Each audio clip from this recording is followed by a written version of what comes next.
आज ही ओला dock app download करें। ओला dock, doctor का अपॉइंटमेंट आसानी से। अस्सलाम वालेकुम, मेरा नाम डॉक्टर फ़ाइज़ा कैफ़ी है। मैं एक पीडियाट्रिशियन और फैमिली फिजिशियन हूँ। आज हम बात करेंगे ब्रेस्ट कैंसर अवेयरनेस के हवाले से। जैसे कि आप लोग सब जानते हैं कि अक्टूबर का महीना ब्रेस्ट कैंसर अवेयरनेस के नाम से मंसूब है और इसे पिंक अक्टूबर कहा जाता है क्योंकि पिंक कलर सिग्निफाई करता है ब्रेस्ट कैंसर सर्वाइवर्स को।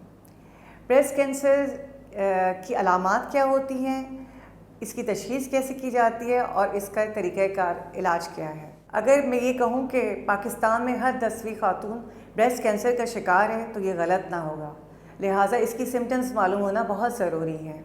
ब्रेस्ट कैंसर की अलामात में मोस्ट कॉमन अलामत किसी लम्प का या किसी गिल्टी का ब्रेस्ट के अंदर मौजूद होना, ब्रेस्ट के अलावा आर्मपिट के अंदर भी किसी गिल्टी का मौजूद होना, वो गिल्टी जो पहले महसूस नहीं की गई।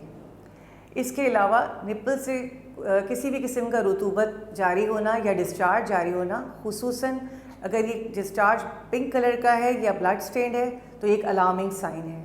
इसके अलावा छाती की जिल्द में किसी भी किस्म की चेंजेस खातून महसूस करती है जो कि इससे पहले उन्होंने नोट नहीं की हैं, जिसमें अल्सरेशन हो जाना, स्किन का सख्त हो जाना, स्ट्रेच हो जाना या निप्पल का अंदर दब जाना जिसे रिट्रैक्शन कहते हैं, गड़ा पड़ जाना, इस किस्म की कोई भी चेंजेस अगर वो अपने जिस्म में अपनी छाती में महसूस करती हैं तो उन्हें फ़ौरी तौर पर अपने डॉक्टर से रुजू करना चाहिए।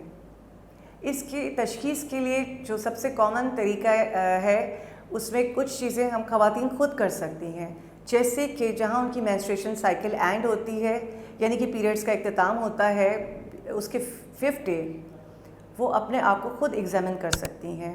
इसका बड़ा आसान सा सादा सा तरीका है कि वो किसी भी आईने में मिरर में अपने आप को देखे। शावर लेते वक्त ये तरीका बहुत आराम से किया जा सकता है कि वो अपने हाथों के उंगलियों के पोरों से अपने ब्रेस्ट को चारों तरफ से कॉम्प्रेस करके फ़ील करें, डिप ना करें बल्कि फ़ील करें कि वहाँ कोई ऐसी उनको गिल्टी या स्वेलिंग सी महसूस हो रही है जो इससे पहले कभी उन्हें फ़ील नहीं हुई, या आर्मपिट में इस किस्म की कोई गिल्टी या स्वेलिंग महसूस हो रही है जो उन्हें पहले कभी नहीं हुई, तो वो ये इसके बाद ये एक अलार्मिंग साइन है, उनको इसके बारे में अपने डॉक्टर से डिस्कस करना चाहिए।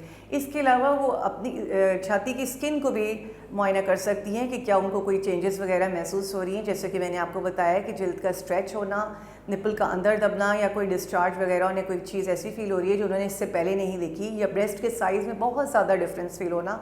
मामूली डिफरेंस तो हो सकता है लेकिन बहुत ज़्यादा डिफरेंस होना, छोटा या बड़ा होना उन्हें फ़ील हो रहा है या सख्त होना उन्हें फ़ील हो रहा है जो गैर मामूली लग रहा है, जो उन्हें पहले कभी महसूस नहीं हुआ, तो इस सिलसिले में उन्हें फ़ौरन अपने डॉक्टर से रुजू करना चाहिए। जो इसकी सबसे ये तो स्क्रीनिंग में आ जाएगा, यानी ये कि वो ख़ुद भी अपना मुआयना करके इस तरफ सोच सकती हैं और अपने डॉक्टर से कांटेक्ट कर सकती है। इसके अलावा वो जो कॉमन इन्वेस्टिगेशंस इसमें की जा रही हैं उसमें अल्ट्रासाउंड है, ब्रेस्ट का अल्ट्रासाउंड है और मैमोग्राम है अगर खातून की उम्र 40 साल से ज़्यादा है। इसमें ज़्यादातर जो वो ख़वातीन को बहुत ज़्यादा कॉन्शियस रहने की ज़रूरत है जिनमें फ़र्स्ट डिग्री रिलेटिव्स में कैंसर देखे गए हैं, यानी कि वालदा को कैंसर हुआ, बहनों में कैंसर हुआ, या खाला या फुप्पी फ़र्स्ट डिग्री रिलेटिव्स में किसी को कैंसर हुआ है तो उनमें ज़्यादा चांसेस हैं कि कैंसर डेवलप हो जाए। लेकिन ये ज़रूरी भी नहीं है, और भी वजूहात हो सकती हैं। इसके अलावा ऐसा भी हो सकता है कि ख़ानदान में किसी को ना हो और ख़ुद ही ख़ातून को ये कैंसर डेवलप हो जाए। इसके अलावा ये कैंसर उन ख़वातीन में ज़्यादा देखा गया है जिनको अर्ली मेनार्की यानी कि जल्दी पीरियड्स हुए हैं और लेट मेनोपॉज हुए, यानी कि उनका एक्सपोजर हार्मोन्स के साथ ज़्यादा हुआ है, उनमें भी ये ज़्यादा देखा गया है। लेकिन ये कोई रूल नहीं है और बहुत सारी केसेस में ये देखा गया है कि जिन माओं ने फीड नहीं कराई बच्चों को उनमें भी ये देखा जाता है, लेकिन ये भी कोई ज़रूरी नहीं है। हाँ, उनमें इनकी परसेंटेज ज़्यादा होती है। इसके अलावा जिन ख़वातीन के लेट प्रेगनेंसीज़ हुई हैं, कंसीव लेट किया है लाइफ में, उनमें भी ये निस्बतन ज़्यादा पाया जाता है। जिन ख़वातीन में अर्ली पीरियड्स हुए हैं और बहुत लेट तक पीरियड्स रहे हैं यानी कि लेट मेनार्की रही है, वो ख़वातीन हार्मोन्स के साथ ज़्यादा एक्सपोज होती है और उनमें ज़्यादा चांसेस हैं कि उन्हें ब्रेस्ट कैंसर डेवलप हो।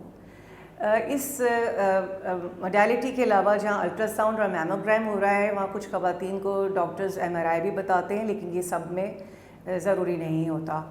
اس کے علاوہ ایک بایوپسی کے لیے ڈاکٹر آپ کو تجویز کرتا ہے جب ان کو ان انویسٹیگیشنس پہ، جیسے میموگرام ایک خاص قسم کا ایکس رے جو صرف بریسٹ کینسر کی تشخیص کے لیے کیا جاتا ہے لیٹر ان لائف، یعنی 40 ایئرس سے ابو لیڈیز میں. جب ان موڈیلٹیز پہ کہیں پہ بھی ڈاکٹر کو یہ چیز مل جاتی ہے، کینسر کی تشخیص ہونے لگتی ہے، تو وہ کنفرمیٹری ٹیسٹ کے لیے بایوپسی کے لیے کہتے ہیں. جہاں ڈاکٹرز خواتین کو بایوپسی کا مشورہ دیتے ہیں تو خواتین یہ بات سنتے ہی بہت زیادہ خوف زدہ ہو جاتی ہیں، کیونکہ ہمیشہ سے ایک متھ اس سے منسوخ کی جاتی ہے کہ جہاں نیڈل لگتی ہے وہاں سے بریسٹ کینسر پھیل جاتا ہے. اس میں کوئی حقیقت نہیں ہے، کوئی سچائی نہیں ہے. وہ نیڈل صرف ایک پرک کی جاتی ہے جیسے کہ عام کہیں بھی انسان کے جسم میں انجیکشن لگتا ہے. وہاں سے کچھ ٹیشوز لے جاتے ہیں جس کو معائنہ کیا جاتا ہے تاکہ پتہ چلے کہ کینسر کس اسٹیج پہ ہے، کہ وہ سیلز کینسر کے ہیں بھی یا یہ بینائن ٹیومر ہے، اور اس پہ یہ کس اسٹیج کا کینسر ہے اور اس پہ کون سے طریقہ علاج اپلیکیبل ہوگا. تو یہ مت آپ لوگوں کو دور کر دینی چاہیے.